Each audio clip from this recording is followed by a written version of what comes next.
Merci de nous rejoindre. 20h, Madame, Monsieur, bonsoir. À la une ce lundi, aucun député national ne peut se prévaloir du statut d'un élu. La validation des mandats n'a pas encore eu lieu.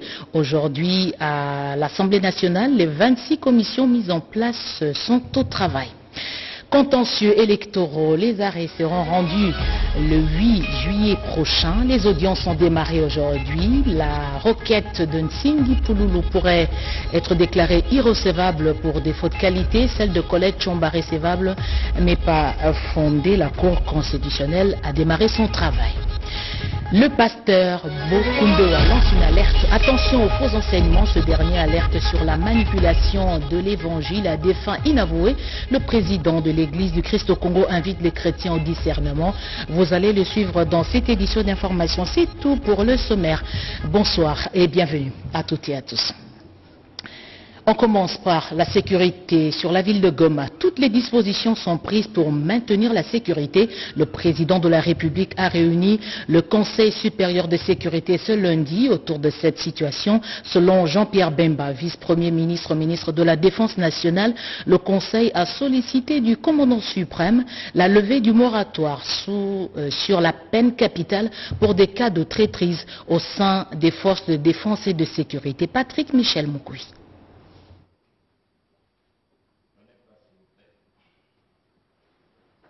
Le Conseil supérieur de la Défense, qui s'est réuni autour du commandant suprême des forces armées et de la police nationale, président de la République, a porté essentiellement sur les questions sécuritaires au niveau général du pays et particulièrement la situation qui prévaut au niveau du Nord Kivu.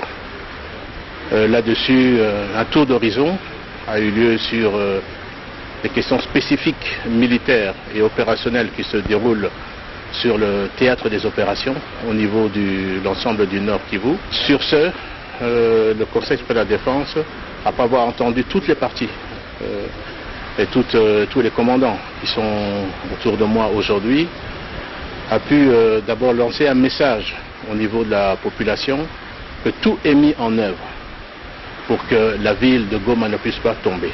Parce qu'il faut faire attention au niveau des réseaux sociaux qui alimentent, et certainement l'ennemi doit être pour quelque chose, les réseaux sociaux pour créer une certaine peur, fragilité dans les esprits. Tout est mis en œuvre sur la défense de la ville de Goma. Deuxièmement, en ce qui concerne les différentes localités qui sont occupées par les forces rwandaises, également l'ensemble des forces armées sont en train de mettre tout en œuvre également pour pouvoir récupérer toutes ces localités occupées par les forces rwandaises. Et ça, le commandant suprême est très ferme là-dessus. Il a demandé que l'ensemble des dispositifs puissent être pris à ce sujet. En ce qui concerne également la question des réseaux sociaux, comme je le disais, je demande à la population de vraiment faire très attention. Parce que nous voyons des militaires qui sont en train de s'exprimer, nous voyons des audios qui sont en train de circuler. Attention, attention, ce n'est pas la réalité. Les forces armées sont en train de faire un travail extraordinaire. Peut-être que nous ne le disons pas assez, mais vous devez savoir que l'ennemi subit d'énormes pertes également sur le territoire. Enfin, le Conseil supérieur de la Défense a demandé au commandant suprême, au chef de l'État, de pouvoir lever le moratoire sur la peine capitale en ce qui concerne les questions de traîtrise au sein des forces de défense et de sécurité. Voici les questions principales qui ont été discutées au niveau de ce Conseil supérieur de la Défense autour du chef de l'État, le commandant suprême des forces armées et de la police nationale.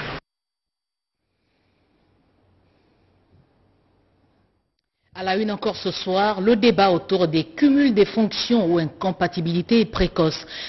Rien ne bouge, aucun élu provisoire n'a encore validé son mandat.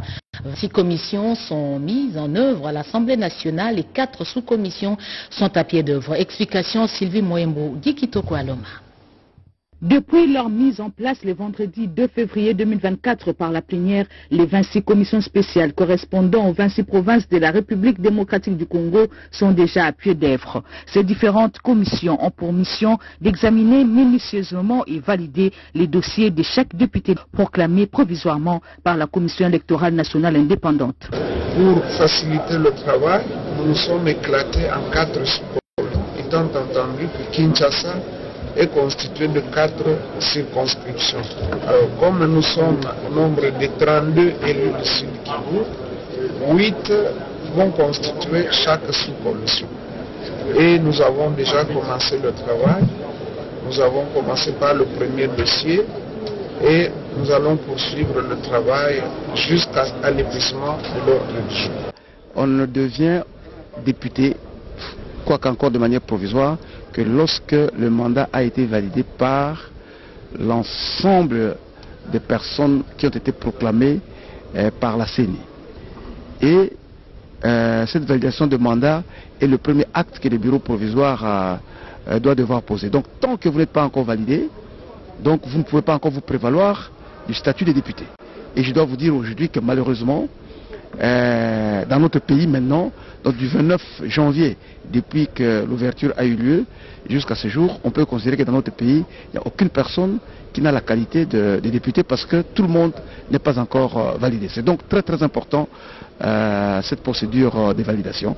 Et lorsque les députés sont validés, ceux qui ont des fonctions incompatibles disposent de 8 jours pour choisir est-ce qu'ils veulent rester députés ou ils veulent rester dans les fonctions qui sont les leurs actuellement. Si dans les 8 jours, vous dites que vous choisissez pour votre fonction de ministre, de premier ministre ou de conseiller, en d'autres termes, vous avez renoncé définitivement à votre mandat de député et vous n'y reviendrez plus. C'est votre premier suppléant qui devient le véritable titulaire et le deuxième suppléant deviendra comme le premier suppléant. Au bout des 5 jours leur accordés pour accomplir ce travail, viendra l'étape de la mise sur pied par le bureau provisoire de l'Assemblée nationale d'une commission pour rédiger le règlement intérieur de cette Chambre. Jean-Michel Samaloukonde devant les investisseurs en Afrique du Sud, le Premier ministre a défendu et vulgarisé la vision du président de la République sur les mines lors de son intervention à la 30e édition du Mining Indaba 2024, travaux ouverts aujourd'hui. On fait le point avec Pati Tondouangou et Julien Piana. Aux côtés du président sud-africain Cyril Ramaphosa qui a ouvert ses 30e forum minier et de plusieurs chefs d'État et de gouvernement, le Premier ministre congolais Jean-Michel Samaloukonde Kyenge a saisi cet instant pour non seulement présenter les opportunités d'investissement qu'offre la République démocratique du Congo dans les secteurs miniers, mais également pour expliquer la vision du chef de l'État Félix-Antoine Tshisekedi Tshilombo en la matière pour son second mandat. La République démocratique du Congo renferme dans son sous-sol une panoplie de minéraux cruciaux pour la transition énergétique, tels que le cobalt, le cuivre, le lithium, le nickel, le manganèse, l'aluminium, les phosphates, les terres rares et le zinc, en sus des gîtes géothermiques. C'est donc dans ce contexte et suivant la vision de son Excellence M. Félix-Antoine Tshisekedi que s'inscrivent nos politiques économiques et sociales dans le secteur minier qui permettront d'atteindre une exploitation croissante et propre au profit des communautés locales qui doivent en être les principales bénéficiaires. Je pense ici à notre jeunesse en quête d'emploi, et particulièrement les populations de l'Est, la République démocratique du Congo, victimes jusque-là de guerre et d'agressions injustes, et pour lequel aucun effort n'est ménagé afin d'y restaurer la paix et la stabilité. La 30e édition du Indaba Mining qui réunit les acteurs majeurs de l'industrie minière africaine pour discuter des tendances, des défis et des opportunités du secteur a comme thème adopter le pouvoir du bouleversement positif, un nouvel avenir prometteur pour l'industrie minière africaine.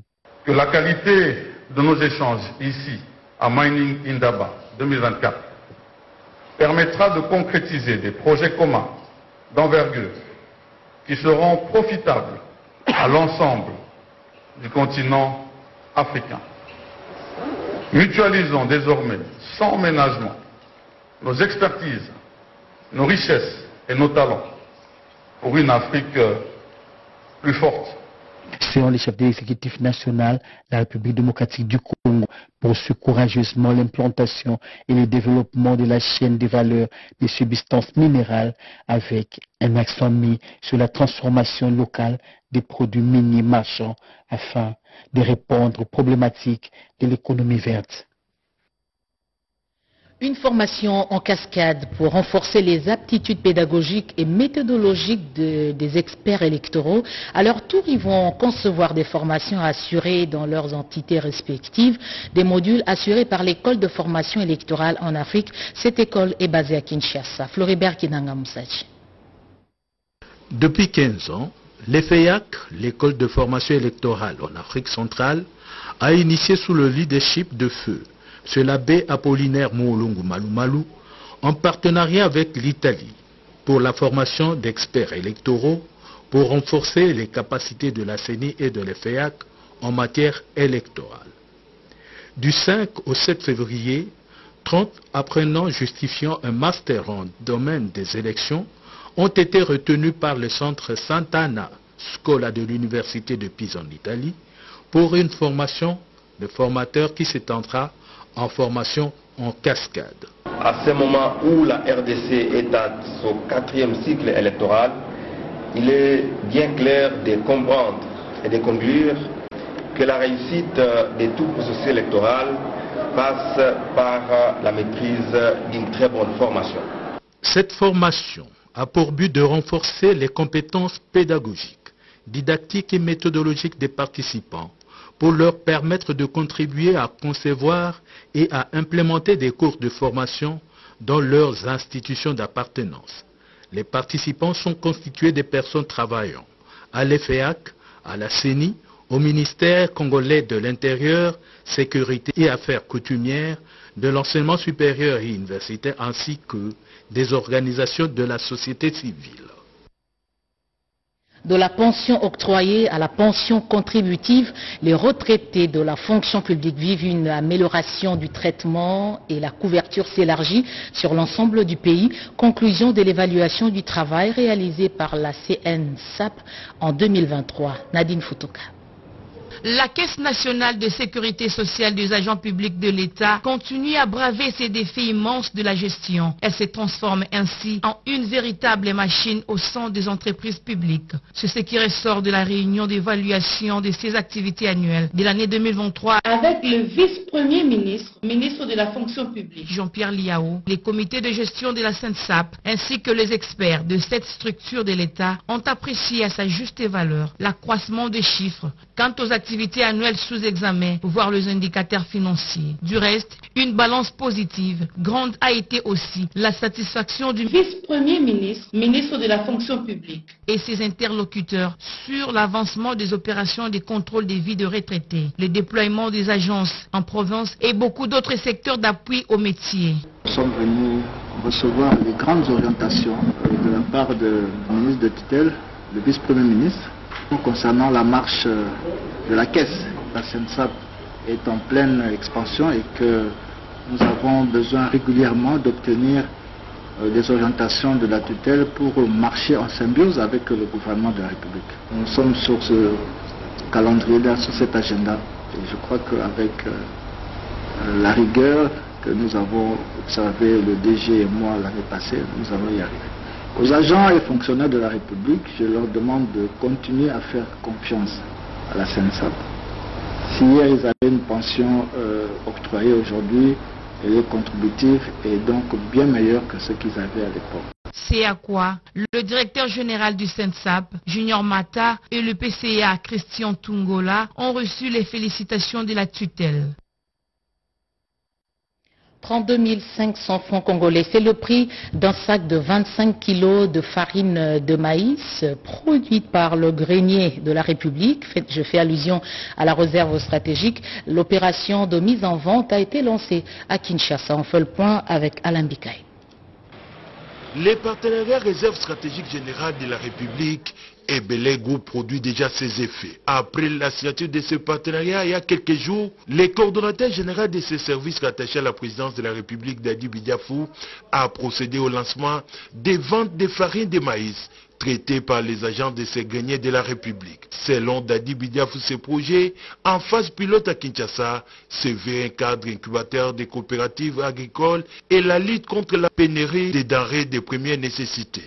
Pour se faire, plusieurs coins de vente à des prix préférentiels de ces produits les plus consommés dans les ménages congolais sont ouverts à travers la capitale. C'est notamment à Bandal, Yolo Kapela, Massina Pascal et Angiringiri.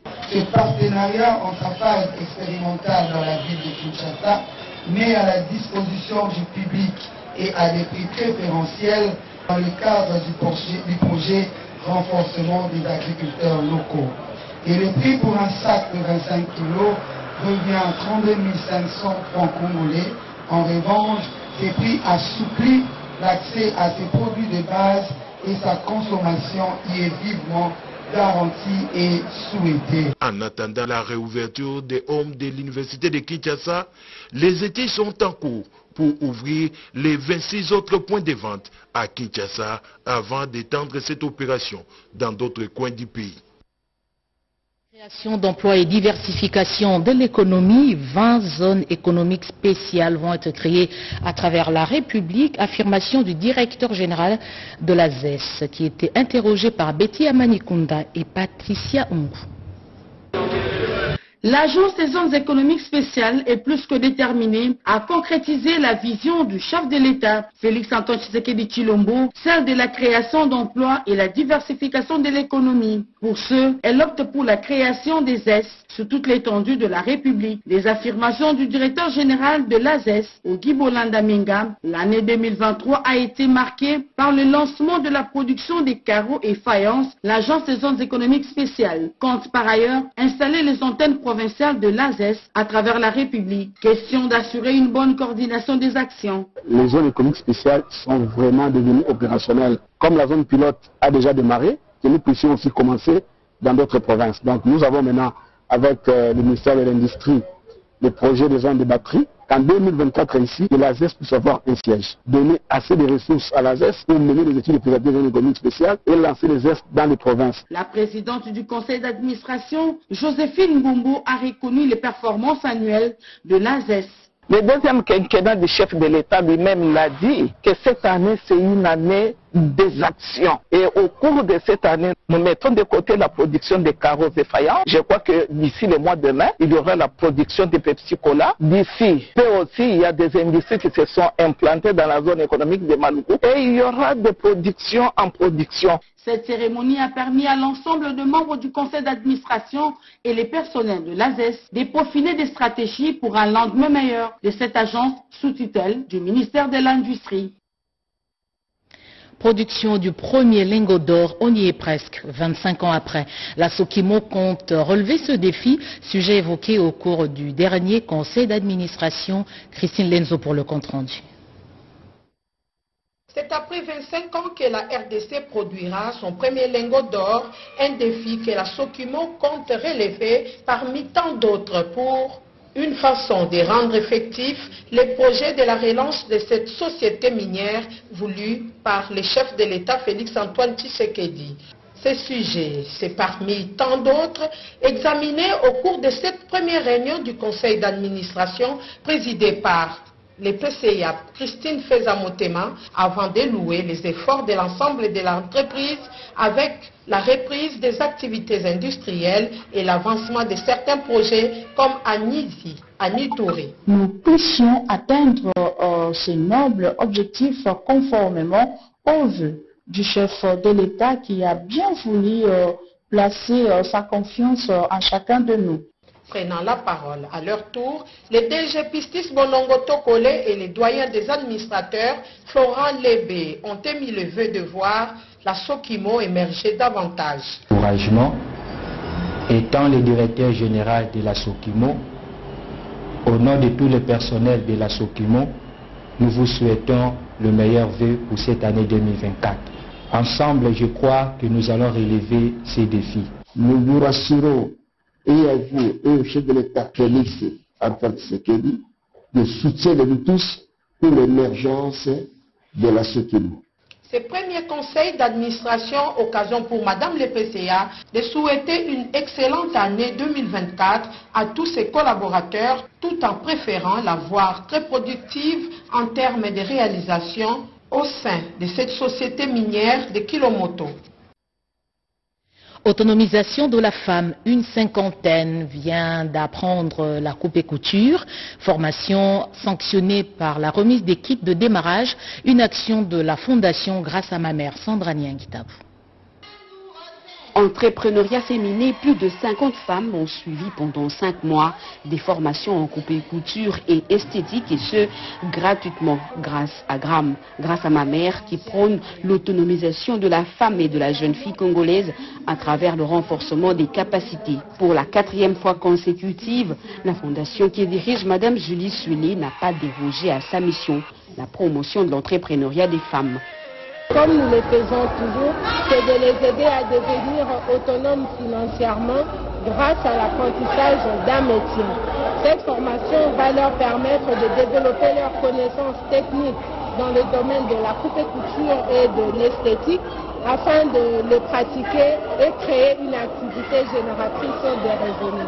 Ces kits métiers de démarrage vont permettre aux bénéficiaires de débuter une activité génératrice de revenus et ainsi subvenir aux besoins de leur famille. Une vision qui épouse celle de l'Église de Jésus-Christ de Saint des derniers jours, qui n'a pas hésité de financer ces modules. Le président du PIE de Binza, Didier Motombo, a dit également sa satisfaction sur le sérieux et le déroulement de cette formation par gramme.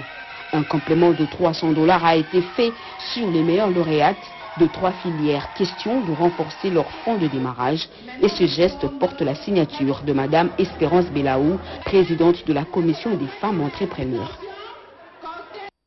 La communauté apostolique de John Marang a soutenu la candidature de Félix-Antoine Tshisekedi aux dernières élections. Pour une visite de gratitude, le secrétaire général de l'UDPS, Augustin Kabouya, est retourné auprès des fidèles de cette communauté. Explication Alain Bikaï.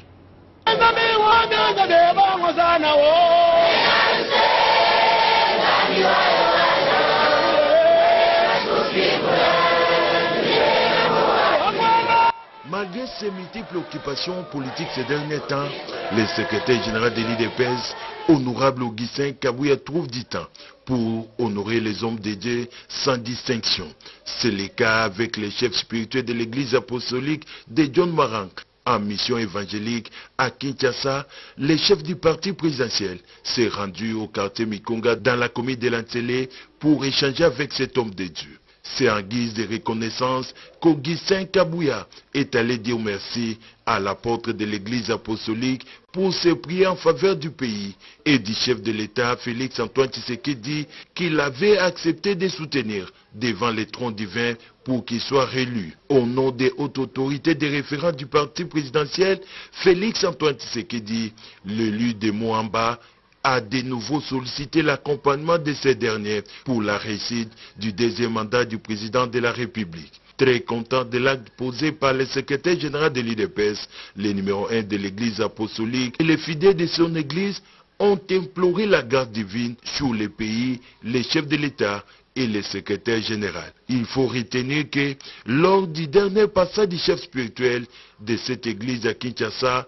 au mois de septembre 2023, le député national s'était rendu à sa rencontre dans le banlieue de la capitale. Attention aux faux enseignements. Le pasteur Bokundoa alerte sur la manipulation de l'évangile à des fins inavouées. Le président de l'église du Christ au Congo invite les chrétiens au discernement. Marie Lélo.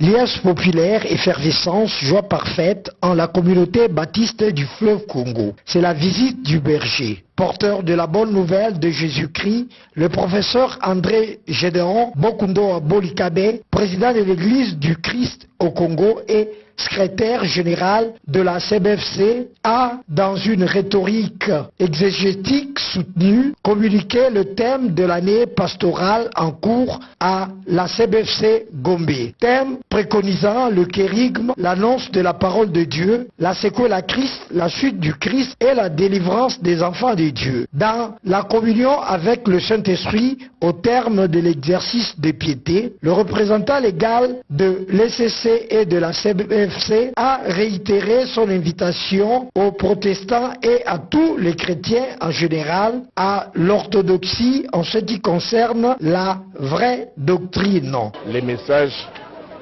c'est annoncer au peuple de Dieu, comme sentinelle, de dire au peuple de Dieu de faire attention, parce qu'il y a beaucoup de faux enseignements maintenant, et surtout venant de l'Occident. L'Occident qui nous a amené l'évangile, maintenant l'Occident est en train de transformer cet évangile pour des besoins que nous ne comprenons pas. Et nous devons rester dans la parole de Dieu. Que dit la parole de Dieu pour son peuple, c'est ça ce que nous devons annoncer. Nous avons besoin du Saint-Esprit.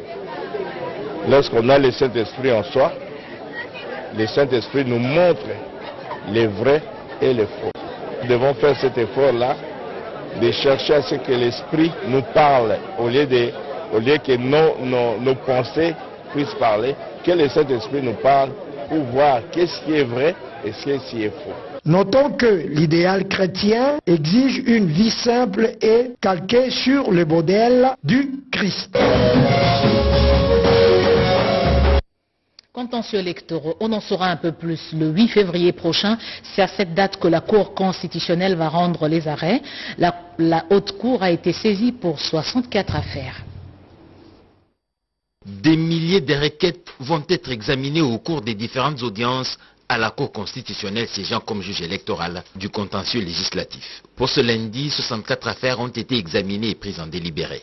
Au terme des plaidoiries houleuses, le juge électoral des législatives nationales va se prononcer. Au nombre des requêtes, quelques cas emblématiques, il peut être cité l'affaire Ntingi Pouloulou, Gentini Ngobila et Colette Chomba sans être exhaustif. De l'avis du ministère public, les cas Ntingi Pouloulou et Gentini Ngobila devraient être déclarés irrécevables, alors que les cas Colette Chomba est recevable mais non fondé.